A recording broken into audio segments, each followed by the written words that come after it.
Teka batuk dan bersin yang baik dan benar yaitu 1. Gunakan masker jika sedang sakit. 2. Tutup hidung dan mulut dengan tisu. Yang 3. Segera buang tisu bekas tersebut ke tempat sampah. Dan yang terakhir adalah lakukan cuci tangan dengan menggunakan sabun. Cara yang lebih efektif yaitu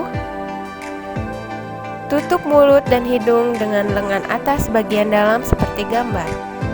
Semoga bermanfaat.